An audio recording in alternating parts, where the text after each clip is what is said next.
taking some time to really think about your life instead of just letting all of the, I call it the loud, noisy, colorful things come at us and take our attention. So the loud can be either complaints of ourselves or the people around us, and the colorful can be the things that really attract our attention but maybe aren't so important. And then the noisy can be like the urgent things, the due dates and the things that sometimes come up and we don't realize that they were due, and so it just has to take over our schedule. But really being a little bit more in control of our lives before we get bombarded by the loud, noisy, and colorful things that go on. And that's just life, and so just being able to have a plan for when that happens, I have found really helps me to stay on track. Something that's based on the idea of a morning huddle. So there's a book that I've read that suggests for business teams a morning huddle. So that is gathering everyone on the team and having like a check-in. And it's not about planning, it's really just saying like, this is what I'm up to, and this might be some obstacles or things that I'm having trouble with. And so it gives the person an opportunity to say that, but also the team to give some feedback and or come back, circle back later and say, hey, this might help you.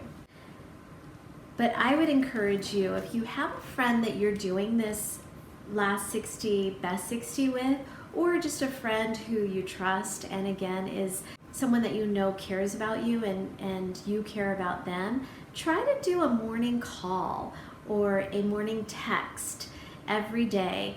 And it doesn't even have to be long. I would even suggest under 15 minutes, where for that time, if it's a call or a FaceTime, be really, really present. And by that, I mean, listen to what the other person is saying and be present to how you're showing up for that person. And just talk about what's coming up for you that day, any emotions around that. You just have to like get it off your chest, and any obstacles that might be in your way of getting that done. So again, it's not planning your day. It's just like you've already looked at your calendar, this is what's coming up, and then I'm on my call. I have 5 classes to teach.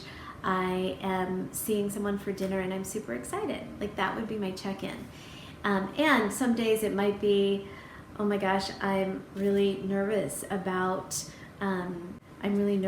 meeting with someone because it could decide the fate of my business. So let it be just an opportunity to check in and just be in that active state at the beginning of the day, and to have someone who knows you, loves you, cherishes you, be part of that conversation and be present for that person too.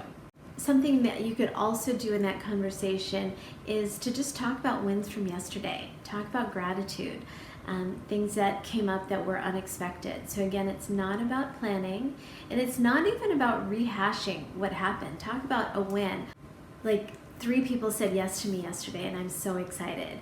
Or it could be like, I'm still waiting for a call from so-and-so and I'm a little nervous. Like that's it. Don't try to analyze each other's feelings and days and help them plan better. Just be really present, listen, and if there's something that you want to circle back to, if it's less than 15 minutes, go ahead and do that, but don't take more than 15, or just to decide like, we're only going to spend 10 minutes on the phone and just check in.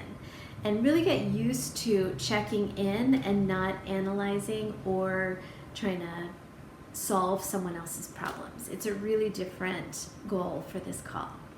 So try that today. I know I'm suggesting a lot in planning your morning, but take whatever works for you, and it could be a very different form than for me, and live an illumined life.